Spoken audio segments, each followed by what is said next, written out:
Happy women's day my dear all beautiful ladies. सबको बहुत बहुत मुबारक वुमेंस डे की। लेडीज़ लेडीज़ नहीं कहूँगी, मैं गर्ल्स कहूँगी, है ना। बचपना आना चाहिए अंदर से। तो गर्ल्स, आज मैं आप लोगों को एक बहुत ही प्यारी खूबसूरत स्टोरी सुनाने वाली हूँ।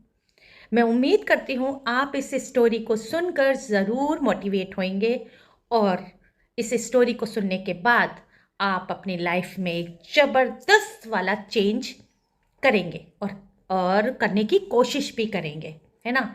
या तो कर लेंगे या फिर अपनी पूरी कोशिश करेंगे अपने आप को चेंज करने की। ठीक है, तो आज की स्टोरी मैं शुरू करती हूँ। मेरी स्टोरी बहुत ध्यान से सुनिएगा और स्किप मत कीजिएगा और पूरी सुनिएगा, ठीक है। तो क्या होता है लेडीज़, सॉरी गर्ल्स, क्या होता है गर्ल्स, दो फ्रेंड्स होती हैं। ओके, दो फ्रेंड्स होती हैं, बहुत पक्की सहेलियां होती हैं। तो उनमें दोनों ही हाउसवाइफ होती हैं। तो एक सहेली कहती है अपनी दूसरी सहेली से, चल यार कहीं घूमने चलते हैं। तो जो एक सहेली होती है वो तो अपना किटीज़ घूमना फिरना सब जगह अपना मैनेज करती थी, सब जगह जाती थी। जो दूसरी सहेली होती है वो उसे कहती है कि नहीं यार, आज नहीं जाऊंगी मैं पिक्चर देखने। आज ना मेरे बच्चों के अभी एग्ज़ाम्स चल रहे हैं, तो मैं नहीं जा पाऊंगी पिक्चर देखने। तो वो मना कर देती है। ठीक है, वो चली जाती है दूसरी वाली सहेली। थोड़े दिनों बाद उनकी किटी आती है। तो सहेली फिर फ़ोन करती है, मीनू क्या कर रही है, चल किटी में चलना है, आज किटी में चलते हैं। तो जो दूसरी सहेली होती है वो कहती है कि नहीं यार, मैं नहीं जाऊंगी किटी में, मेरा ना हस्बैंड की तबीयत ठीक नहीं चल रही है, तो ना वो आज घर पर ही हैं, तो मैं नहीं जाऊंगी किटी में। तो वो फिर मना कर देती है। थोड़े दिनों बाद वो सहेली फिर फ़ोन करती है कि यार कितना अच्छा मौसम हो रहा है, चलना कहीं टहल कर आते हैं। तो वो सहेली है दूसरी, वो फिर कहती है नहीं यार, मेरे फादर इन लो की तबीयत ना बहुत ख़राब चल रही है, पता है उनको ना इस समय बहुत ज़्यादा फीवर हो रहा है, तो उनका ध्यान कौन रखेगा, मुझे उनको दवाई ववाई भी देनी है, तो मैं नहीं जा पाऊँगी। वो फिर अपनी फ्रेंड को मना कर देती है और वो चली जाती है। ऐसे ही करके जब उसकी फ्रेंड उसको फ़ोन करे कि चल यार यहाँ चलते हैं या वहाँ चलते हैं या कहीं घूमने चलते हैं, कहीं पिक्चर चलते हैं, तो वो मना कर देती है। ठीक है, थोड़े दिनों बाद क्या होता है कि कुछ बीमारी के चलते उस फ्रेंड की डेथ हो जाती है। अब जब वो डेथ हो जाती है तो उस फ्रेंड को बहुत धक्का लगता है। अब वो यही नहीं समझ पाती है कि मुझे अफ़सोस करने जाना है उसके घर, अब मैं कैसे जाऊँ। तो बहुत हिम्मत करके वो अपने फ्रेंड के घर अफ़सोस करने जाती है। जब वो अफ़सोस करने जा रही होती है तो सारे रास्ते सोचती हुई जाती है कि यार कितना बुरा हुआ, उसके घर का तो हाल बेकार हो गया होगा, उसके तो छोटे छोटे बच्चे हैं, उसके तो सास ससुर की तबीयत भी ठीक नहीं रहती है, और उसके हस्बैंड अब कैसे कर रहे होंगे, उसका घर तो बिखर गया होगा, और जो भी एक विचार आते हैं कि घर का क्या, एक सारा घर वो संभालती थी तो उसके घर का क्या हाल हो रहा होगा, उसका घर तो बिल्कुल बिखर गया होगा। ऐसी इमेजिनेशन, ऐसे विचार उसके दिमाग में आ रहे होते हैं और वो जाती है, पहुंचती है उसके घर, बेल बजाती है टिंग टोंग।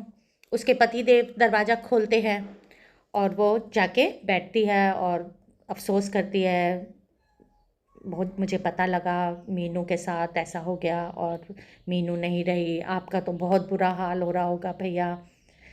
तो हस्बैंड उसके कहते हैं, हाँ हाँ जी चली गई वो, कोई नहीं, खाना बनाने के लिए मेड रख ली है, बना जाती है वो खाना। तो सहेली कहती है ओ, फिर बच्चों की पढ़ाई लिखाई। तो कहती है नहीं नहीं कोई दिक्कत नहीं है, एक ट्यूशन टीचर रख ली है, घर पे आके पढ़ाई करा जाती है। तो कहती है अच्छा अच्छा। सहेली कहती है ओ, तो फिर मम्मी पापा का ध्यान कौन रखता है, मम्मी पापा वो तो बीमार रहते हैं, उनका कौन क्या ख्याल रखेगा। तो हस्बैंड कहते हैं हाँ भाभी जी, कोई नहीं, मम्मी पापा के लिए मैंने एक नर्स रख ली है, वो उनको टाइम पर दवाई वगैरह दे देती है और उनका खाना पीना भी देख लेती है, तो नर्स रख लिया। ओके। तो भैया बाकी के फिर सहेली कहती है भैया ओ बाकी के काम घर में तो सारा दिन बहुत काम होते हैं। तो हस्बैंड कहते हैं हाँ एक सारा दिन की मेड रख ली है और वो सारा दिन काम देख लेती है और कर जाती है। तो कुल मिला के जहाँ तक मैं समझती हूँ मेरे कहने का मतलब आप लोग समझ गए होंगे। तो फ्रेंड्स, आपके जाने से या रहने से कुछ नहीं बदलता। मैं ये नहीं कह रही हूँ कि आप अपनी जिम्मेदारियों से मुंह मोड़ लें। मैं ये नहीं कह रही हूँ कि आप अपने घर को नहीं देखें, और मैं ये भी नहीं कह रही हूँ कि आप अपनी जिम्मेदारियों के प्रति बिल्कुल बेकार हो जाएं, बिल्कुल उसमें कुछ कुछ भी ढील लाएं। मैं ये नहीं कह रही हूँ, पर मैं ये कह रही हूँ कि आप अपने लिए कब जिएंगे। ये काम कभी खत्म नहीं होंगे। आपकी माला टंग जाएगी फोटो पर, तब तक ये काम कभी नहीं खत्म होंगे, है ना। आप चले जाएंगे दुनिया से, और जो काम आप कर रहे हैं वो आपकी गैर मौजूदगी में भी होंगे।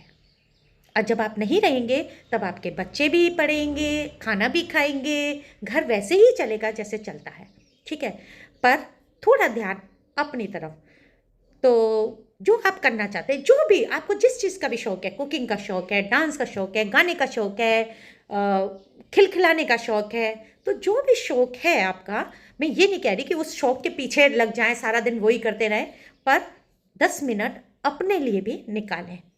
सबको भगवान ने 24 घंटे दिए हैं। किसी को ऐसा नहीं है कि मेरे पास 27 घंटे है, फलाने के पास 52 घंटे हैं। सबको भगवान ने 24 घंटे दिए हैं। उन्हीं 24 घंटे में आपको घर के लिए भी काम करना है, अपने लिए भी करना है, पति के लिए भी करना है, बच्चों के लिए भी करना है, पेरेंट्स के लिए भी करना है, अपनी सामाजिक गतिविधियां भी देखनी है, कहीं मरे पे जाना है, कहीं जिए पे जाना है, सब देखना है, ठीक है। तो आई विश मेरी बात आपको समझ में आई होगी। तो सबकी चिंता कीजिए, पर साथ में अपनी भी कीजिए, ठीक है। क्योंकि चिंता और चिता में सिर्फ एक बिंदी का फर्क है ठीक है। तो आप लोग आज से ही, अभी से ही अपने लाइफ स्टाइल को थोड़ा सा चेंज कीजिए। अपने टैलेंट को वेस्ट नहीं कीजिए। जिस भी चीज़ में आपका टैलेंट है वो काम ज़रूर कीजिए। Okay, have a nice day, bye bye.